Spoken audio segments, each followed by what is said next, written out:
In the world of cricket, there are players who announce themselves with noise, aggression, and controversy. And then there are players who build their legacy quietly, ball by ball, inning by inning, until one day the world looks back and realizes it has witnessed something truly special.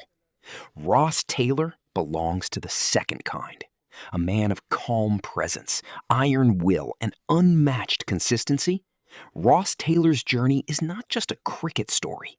It is a story of patience, identity, respect, and enduring excellence.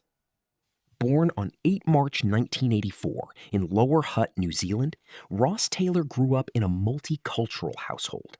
His father is of Samoan descent, and his mother is Pākehā, European New Zealander.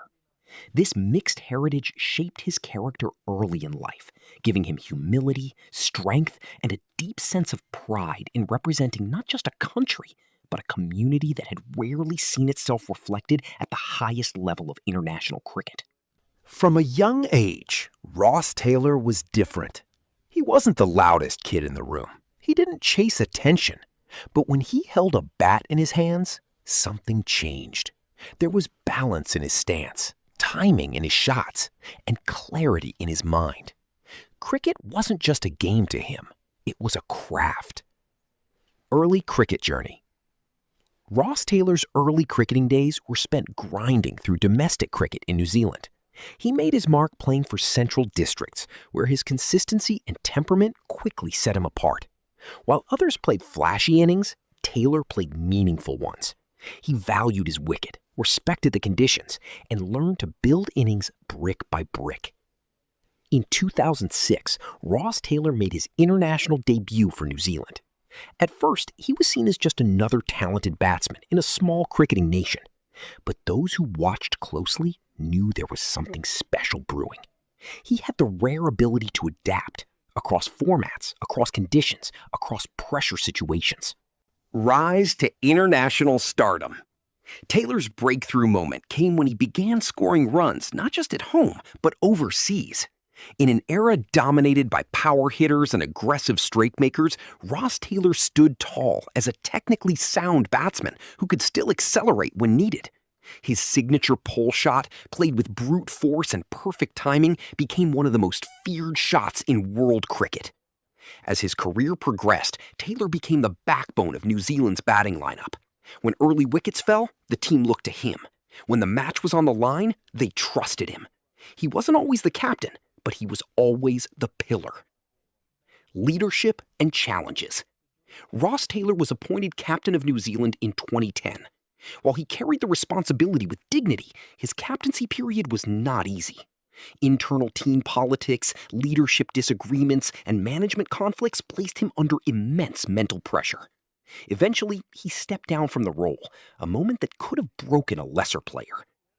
But Ross Taylor chose resilience. Instead of letting disappointment define him, he returned to what he did best: batting. Free from leadership burden, he rediscovered joy in the game. This phase of his career showed the world his true strength: the ability to bounce back without bitterness, without noise, and without ego. The golden years. What followed was the most productive phase of Ross Taylor's career. He became New Zealand's most reliable run scorer across tests, ODIs, and T20Is. Match after match, series after series, Taylor delivered. He scored centuries against the best bowling attacks in the world: Australia, England, India, South Africa, proving that class transcends conditions. One of his most historic achievements was becoming New Zealand's highest run scorer in international cricket. This wasn't achieved through hype or shortcuts, but through years of discipline, fitness, and mental toughness. In Test cricket, Taylor was a rock: patient, composed, unshakable. In ODIs, he was adaptable, anchoring when needed, attacking when required.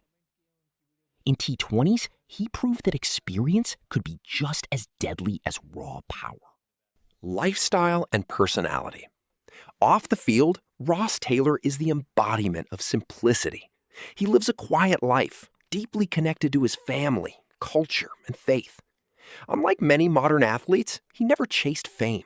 He valued balance between cricket and personal life.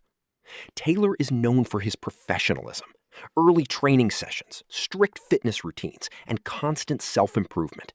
He believes in preparation over luck, patience over impulse, and respect over arrogance. His lifestyle reflects his cricket, disciplined, grounded, and purposeful. A role model beyond runs. Ross Taylor's importance goes beyond statistics. As one of the few players of Polynesian heritage to represent New Zealand at the highest level, he became a symbol of inclusion and representation. Young cricketers from minority communities finally saw someone who looked like them, spoke like them, and succeeded with dignity. He never used his platform loudly, but his presence spoke volumes. Retirement and legacy. When Ross Taylor announced his retirement from international cricket in 2022, it marked the end of an era. New Zealand cricket wasn't just losing a batsman, it was losing its spine. His farewell matches were emotional, respectful, and fitting for a man who had given everything to the game without ever demanding applause. Ross Taylor retired as New Zealand's leading run scorer, one of the most consistent middle-order batsmen in cricket history, a symbol of humility and resilience. Conclusion. Ross Taylor's story teaches us that greatness doesn't always shout. Sometimes it whispers. It shows up every day, does the work, respects the process, and lets results speak. In a world obsessed with instant fame, Ross Taylor built a legacy slowly, and that is what makes it eternal. He didn't just play cricket, he honored